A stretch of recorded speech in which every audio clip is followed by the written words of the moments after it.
fight for your child's life. Don't give in to all the anti-life Yes. propaganda that's out there. No matter what you're going to be dealt with, that is God's will.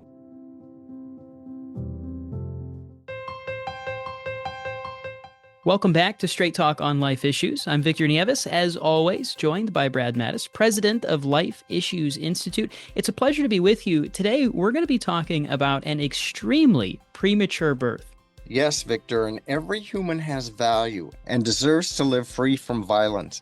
But at the earliest sign of trouble during pregnancy, many doctors, it seems, default to abortion, even late in pregnancy, as we'll hear with Dan and Deborah. And these suggestions and coercion of late-term abortion, they're particularly horrific because, as we've talked about, children can feel pain as early as 12 weeks gestation, and it's not unusual for a very premature infant born at just 22 weeks to survive with medical support.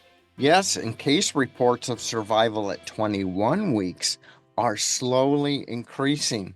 However, there's still hospitals that refuse to resuscitate at 24 weeks. You gotta wonder if these medical institutions are keeping up with modern medicine. And the stakes are simply too high for so-called medical experts to not know their stuff and then make a life-ending bad call.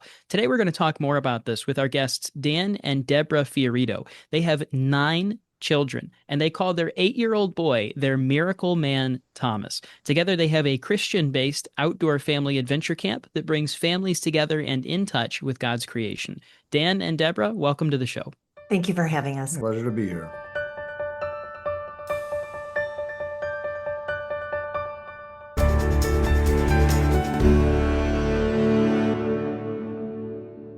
Tell us briefly your story. In 2016, we were expecting our 9th child. At that point, we had 5 girls and 3 boys. I was due December 22nd of 2016. During the early stages of the pregnancy, the OB told me I had a short cervix and she may need to send me to a specialist. But before we even got to the specialist, unfortunately, I went into preterm labor. Thomas was born at 22 weeks and 0 days. Yeah, so he was due on December 22nd. He was born on August 18th. And it was very challenging. Obviously, I was actually, I think, at a cybersecurity event, and I got the call that Deborah was being brought in the ambulance into Loyola Hospital. And because the water broke, she went in, and then they wound up saying that, well, you're not far enough along, the child's not viable, and they sent you home. Right. And they said if I could make it at that, I was 21 weeks and 2 days or 3 days. They said if I could make it just a couple more days, just hold on, Well, that they would intervene. They said 24 weeks. 24 They wanted her to weeks. make it to 24 weeks. I think that's what the insurance covered. So they wanted her to Oh make my. it 24 weeks, and then they would help. But otherwise, stay home, rest, try to keep the baby in. And like, well, can't you give her something to, stop? Like, no, we can't do anything until 24 weeks.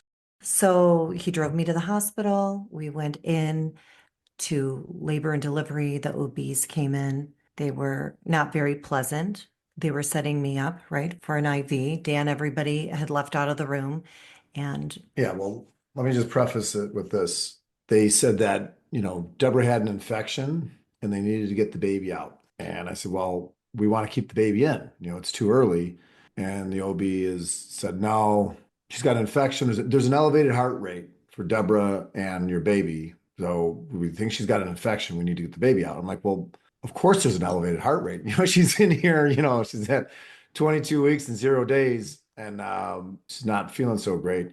I said, you need to run some other tests or do something. So she's like, well, I'll do a physical examination. She was examining Deborah and she looked up at me and she's like, well, placenta's not going to pass and we're going to have to do a D&C. She's like, so if you'd like, I could just do it on the fetus as well. And Oh, well, I had a few choice words for her. I told her to leave the room and I needed to get another opinion. And she went out, got like another doctor. I don't know if it was the managing OB or whatever. She came in and before she even crossed the threshold of the door, she's like, I agree with her. She's got an infection. We need to get the baby out. And I said, what are you basing this on? She's like, well, she examined her and she's got a blah, blah, blah. And I'm like, I said, neither of you are going to touch my wife. You need to leave this room. I want to get the head of the NICU down here and I want to get the chaplain and I want to get another opinion from another OB before you touch my wife. And I was pretty heated. And, they were, they had someone from the NICU coming down and giving us all these stats on, the viability of life and the chance of survival, and your child's going to be physically and mentally retarded, and they're not going to be able to see, and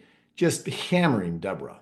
And I told this guy, I'm like, your bedside manner stinks. I'm like, you could leave. So we were getting, and this is at a Catholic hospital, mind you. Mm. So, I'm like, what am I going to do here? We had 8 other kids, and I told them, I'm like, however this baby comes into this world, this is our baby, and we're going to deal with whatever Challenges. challenges and issues that you're stating here, but this is our child. And this child will be born, and however God gives this child to us, this is what we're prepared for. And even though mentally and emotionally at that time our heads were spinning, so I was pretty pissed. And Deborah's like, you know what, you haven't had any dinner. She's like, why don't you go down and get something to eat? I'm not going to let them touch me. Like, the NICU head was coming, the chaplain was on his way, so I went down to the cafeteria. And I'm like, all right, I'm going to get her in a wheelchair. I'm wheeling her out of this place. We're going to go somewhere else. And I decided that I was heading back up, and Deborah called me crying. There was just one nurse and I in the room. She was setting me up for an IV, and I was trying to hold on. I gave one tiny little push, and Thomas's head was probably the size, of a tennis ball. It was so tiny that I could feel the top of his head crown. And, within seconds, he was there. He was, kicking and moving. And I looked at her and I said, please call the NICU, because they weren't obliged to intervene. But thank heaven she called NICU before she called the OBs back into the room, because they were on him.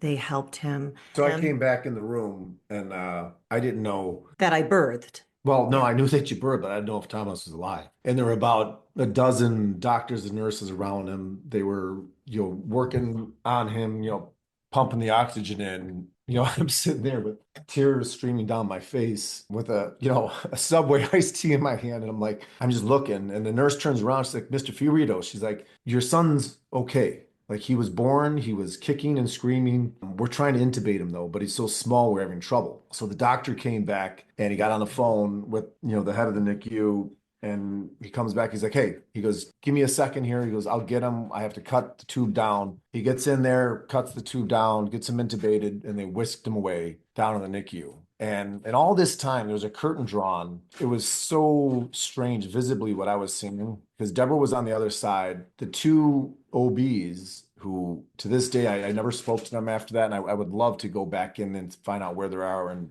bring Thomas in. But they were sitting there talking like, it was like afternoon tea, and the nurse who was there, who called, thank God for her, was over there, but they didn't even care. Like, they didn't even care to look over to see how he was, which utterly shocked me. And he got whisked up to the NICU, and they were putting the PICC blinds or whatever, all these different things in him. And, it was an hour before we got to see him. And, we were called up there, and we had him baptized immediately. Well, Dan and Deborah, how did you first feel? Walk us through your emotions when those doctors essentially told you that Thomas wasn't going to live. Well, it's not just that he wasn't going to live, they were going to kill him. So yeah, I was upset. In that moment, I mean, we were pro-life. We had 8 kids, taking the kids at times, to pray outside abortion clinics and stuff. But, until you're faced with that moment, and, you've got the weight of the medical industry, which is very anti-life, against you. And in that moment, they're trying to crush you with the hopelessness. And I just got this sense where, like, if we're experiencing this at a Catholic hospital, what is it like in other hospitals? And what are they teaching these OBs and training them in? Because it's not supporting life. Like, these are the doctors who have the honor of bringing life into the world, and they have no care for it. So again, the feeling that I had is like, there's a cancer in our medical industry. We've had OBs out there who are wonderful, right? Other OBs that we've had, but these two that we ran into really shocked us. And then, as we shared this story, it started coming out from friends who, if you're over the age of 35 or even younger now, it's ultrasound after ultrasound. and they try to find any little thing that's abnormal, and then they recommend termination. And there are countless people that I know who've taken their kids' lives because they were told that, they weren't viable.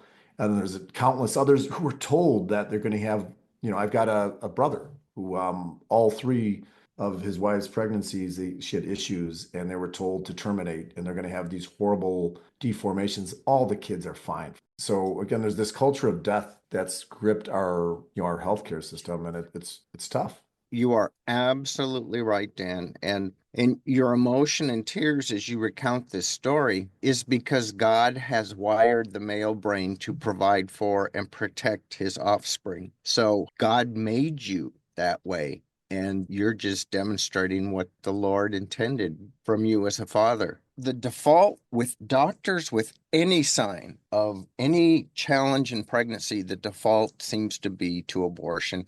I can't tell you guys how many times I've heard from parents just like you how abortion was pushed.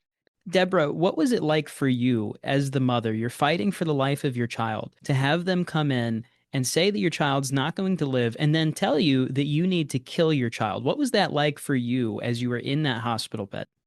It was disturbing. I had 8 previous amazing pregnancies, deliveries. We went home within 24 hours.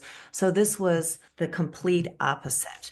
Of course, I didn't choose those OBs. So those were, 2 that were thrust upon me, had very, very different opinions. It was overwhelming. I mean, it was overwhelming. Like Dan mentioned, our heads were spinning because our other children, don't have any developmental issues. And they guaranteed us that Thomas would be blind. He would never walk. He would never talk.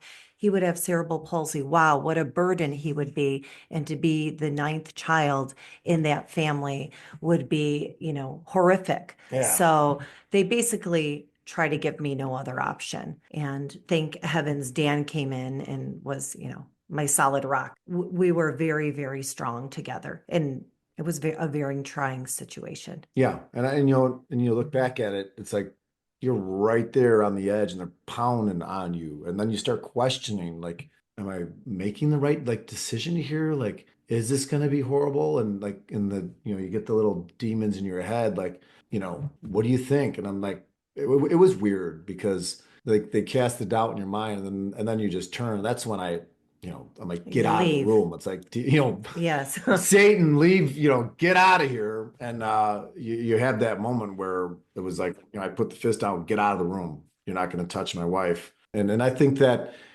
everything happens for a reason. God's got a plan. We can't discount how Thomas came into the world, into our family. So, the ability to affect the minds and the hearts of others is the intention here. So the more that we could do to share the story and give the parents the Support. strength to fight what they're fighting. I say abortion is the scourge of humanity, the most heinous crime against humanity. And when it leaks into healthy marriages and healthy pregnancies that are being twisted into terminating and aborting the children, like, we've got a real problem.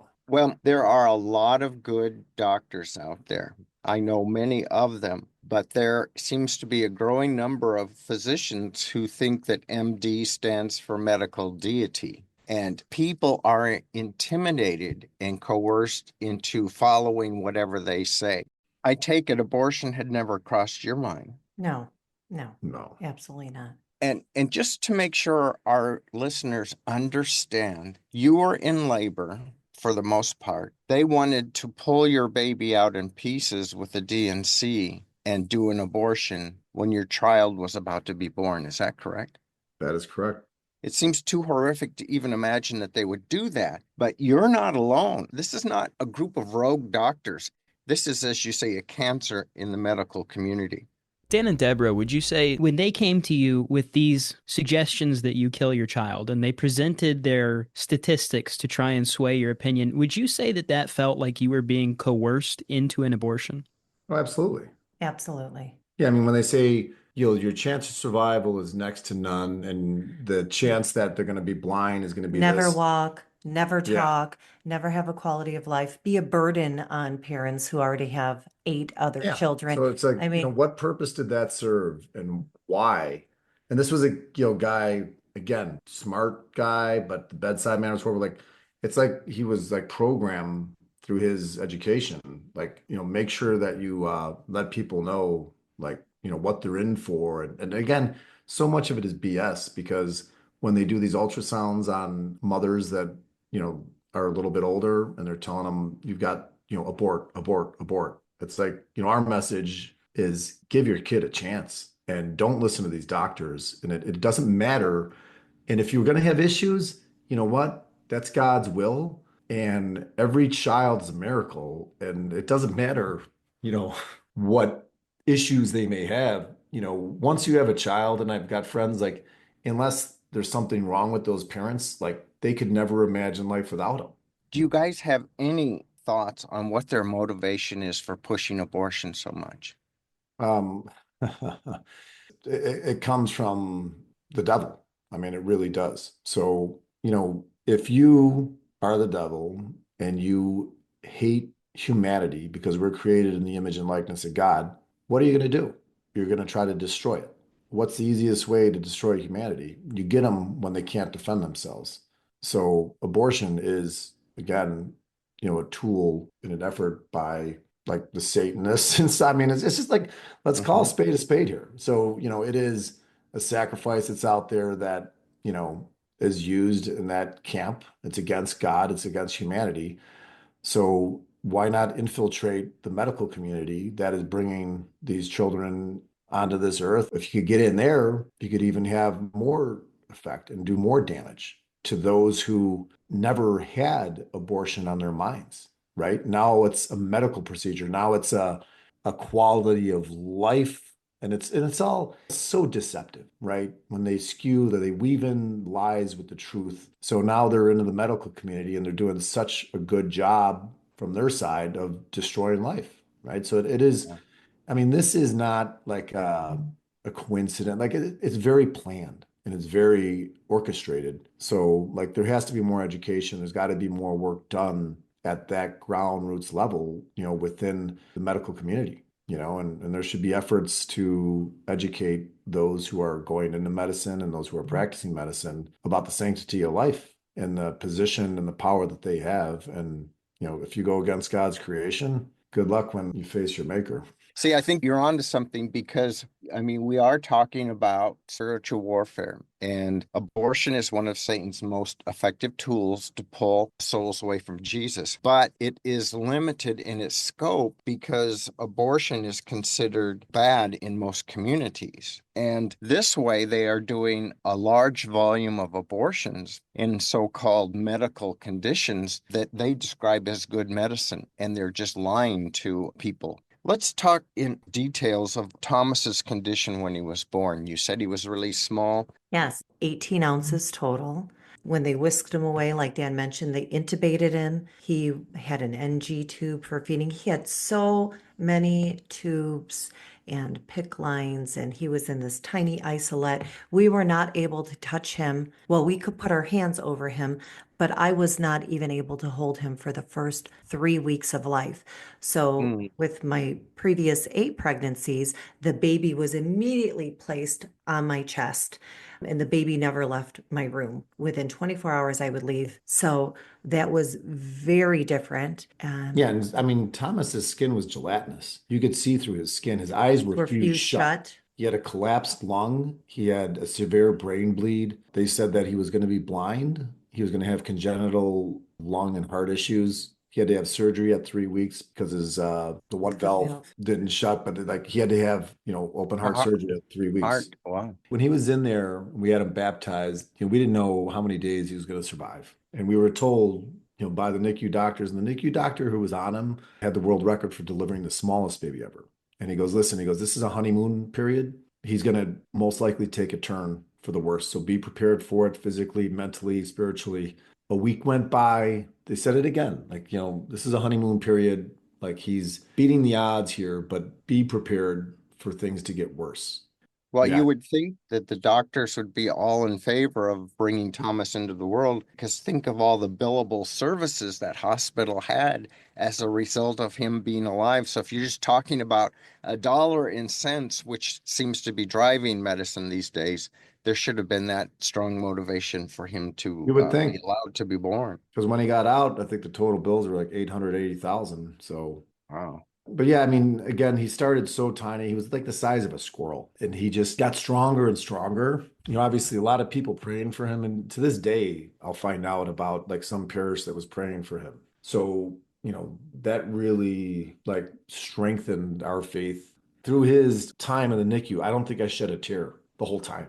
I was fighting, and I was bawling over the yeah, isolette like you would not believe. I couldn't yeah, believe you the were a wreck. isolette.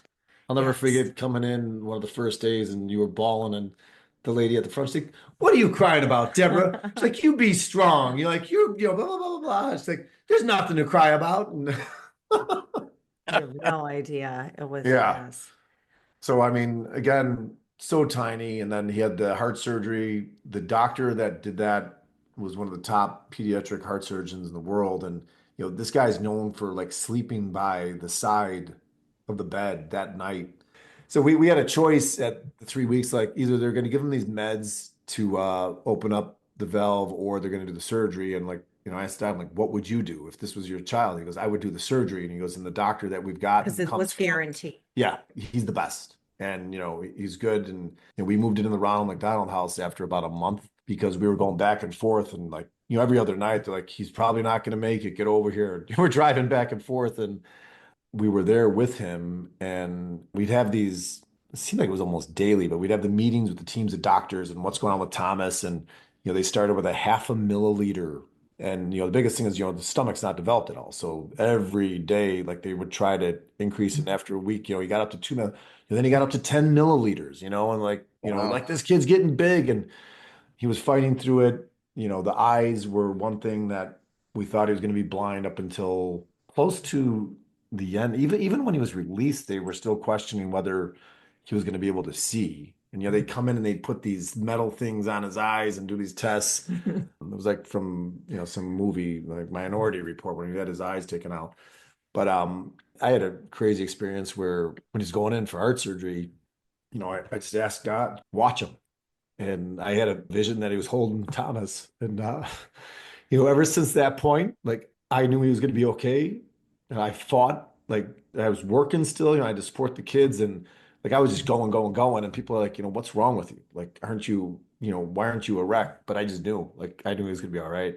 Well, you said the tears didn't flow in the hospital. When did they finally? This is kind of funny. So about a month after he got out, my back was tightening up and I was on some conference calls. And I got home and I was like on the floor. I was doing these calls and then I was having trouble moving. And then, a few hours passed, the kids came home from school and they're walking over me. And Deborah's like, perhaps I should call an ambulance. I'm like, no, you're not going to call an ambulance. Well, about 7 hours go by and I can't move at all. And they get the ambulance. They had four guys that gave me morphine and it didn't really have an effect. I was in so much pain. Like I was almost blacking out. They got me in the hospital, gave me some painkillers. And then a few weeks after that, it hit me again. And I went back to Loyola, the emergency room. I was there for like 14 hours and I almost blacked out twice from the pain. It was unfortunate, but all these illegals were coming in for like colds and, sniffles, and they were getting in front of me and they wouldn't see me. And they finally saw me, again, they gave me like morphine or something. And another week I went back to this chiropractor and he's like, so what's going on? And I told him, he goes, well, he goes, it looks like, you kept everything inside. And he goes, now the stress is releasing itself. And it came in the form of debilitating back tightness. And then I noticed like I would go to these events, like we'd have these golf events and we'd have Ronald McDonald House, it was the charity we'd support. And I go up and tell the story. And the one time I went up and I was tearing up and the whole crowd was bawling. So yeah, that's when the tears started flowing. For me, that happened at 3 weeks old. We had a team of nurses RNs, doctors surrounding us. For the first time, I was going to be able to hold him. It was a huge production, huge production. I was nervous, I was crying, I was a little bit excited, but more negative feelings than positive. And they put him on my chest, chest to chest, and I was just bawling. I've never cried before. And he reached up with his hand and he grabbed my pinky. At that moment, I knew everything was going to be okay with him. And I Wow. still know what that moment felt like for me. It's amazing how the Lord gives you those little touch points when you need them most. How long in total did Thomas spend in the NICU? 18 weeks. He Exactly. was born 18 weeks premature. He was released on his actual due date on December 22nd, 2016. And Yes, he was 8 pounds, 3 ounces. chubby cheek. And he looked just like he would have been had I delivered him healthy. So the day before he was released, the guy who was out in Rascus came up to me and he's like, "Well, Dan, never thought we'd be here." No one gave him a chance. He goes, "I gave him 1 in a million." He goes, "As a matter of fact, they tried to take him out down there because I told him what happened." He goes, "The fact that Thomas is going home on his original due date with no oxygen and no feeding tube," he goes, "Your son's a miracle." And I about fell over. And he went home on his original due date, December 22nd, right before Christmas. So Wow. It what was a a great Christmas gift. Christmas. Yeah. How did this impact your other children? His siblings, so resilient. I don't know, when they would see him in the isolette, I would be bawling, like I mentioned. They would come over and sing to him. Like this wasn't abnormal to have a 1 pound brother. They would sing to him, talk to him. Well, some of them were different than others. Others I saw go up, tears in their eyes. But then like Evangeline, who was 6, 7. she came and she's like, "Oh, he's so cute. No, let me brush his hair." And she'd go in and, some of the older ones I could see like they were, physically shaken by it. Some of them, like it was rough and they didn't know if he was going to survive. It was a real life Experience. lesson for them and made them stronger. And like when they were applying to colleges, like the stories, the essays often would center around the experience with Thomas. Describe Thomas now. His age is 8, he'll be 9 in August. He did 9 pull-ups as a 8-year-old in gym class. And he's wow. like, "Dad, I would have gotten the physical fitness award." He goes, "Physically, he's very strong and talented. Mentally, I mean, He's brave. he's hilarious. I mean, he's a miracle." And as time goes by, it gets left in the past and you don't even think about it. But then he'll be there with his shirt off and there's this Yeah. huge scar. It looks like a shark bit him, like because they cut through the back, ribs when they did the heart surgery. And I look at it and I'm like, that's going to be great. When you get older, you tell the girls you got, fought off a shark and like you got this scar here and then He yeah, did. Was obese. yeah. What advice would you have for parents who find themselves in a similar situation to yours?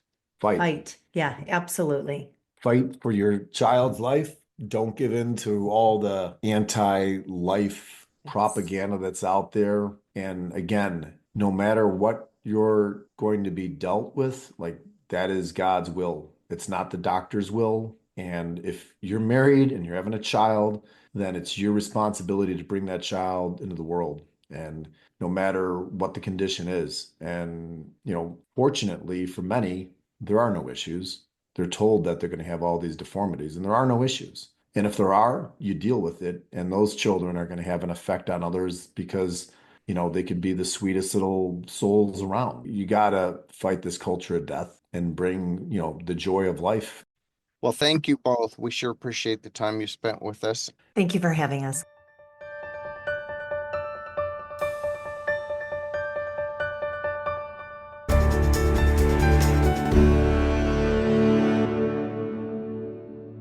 Well, Brad, their story has been such an inspiration to me. And something that stands out is they both said one word in their suggestion to any other parent that would come into a situation like they experienced. They said fight. And these parents are both such an example of fighting for life, defending it against all odds, against coercion and pressure. They stood in the gap and said, no, every human life, my child's life, has value, and I'm going to fight for it.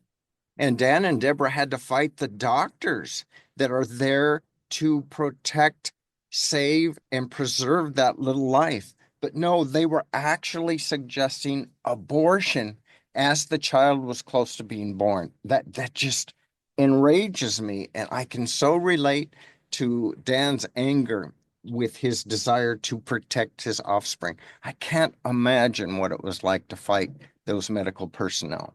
Well, and his actions in particular are such an inspiration to show other men that you can do that too. You don't have to listen to what they say. You have an obligation, I would say a duty as the man, as a husband, a father, to stand up for your family. And that's exactly, it's what Dan did. But another aspect of this is I have to wonder, those OBGYNs that told them to abort, the people who really laid on them and pressured them to kill their child, when they found out that Thomas lived, and when they heard the story, because you know it made the cycle, when they found out about this, you have to wonder, did it change their perception a little bit? Or are they still suggesting abortion in these cases? Yeah, and you would think and hope and pray that it would make an impact. However, that pro-death mentality, that culture of life that says if there's any challenge at all, discard the life and start over, runs so deep. So I wouldn't hold my breath, but I certainly would hope that it would impact them. It might impact the other nurses and people that had anything to do with that case, physical therapy and all the team that they had around them. So you never want to short circuit the power of the Holy Spirit and what was at work in that situation. Absolutely. And to you, our listener, I want to encourage you to go to our website, lifeissues.org. There we'll have a unique landing page for this program where you can find photos and videos of Thomas as a child so that you can share this story because it's an impactful and inspirational story. Share it with your friends, your family members, your church community, and inspire others that even in the face of tremendous pressure or even in the case of a premature baby, the right to life is worth fighting for. Again, you can find that at our website, lifeissues.org. While you're there, I want to encourage you to become a life defender today. You can be a daily part of our work to save babies and promote an essential culture of life across America. Giving monthly, no matter how much, is a tremendous commitment to the pro-life movement, and your monthly giving helps us reach a persuadable audience with a pro-life message, and it enables the very creation of this program. So help us do more for the babies by becoming a life defender today. Again, you can easily sign up while you're on our website, lifeissues.org, and be sure to tune in next week for another Straight Talk on Life Issues.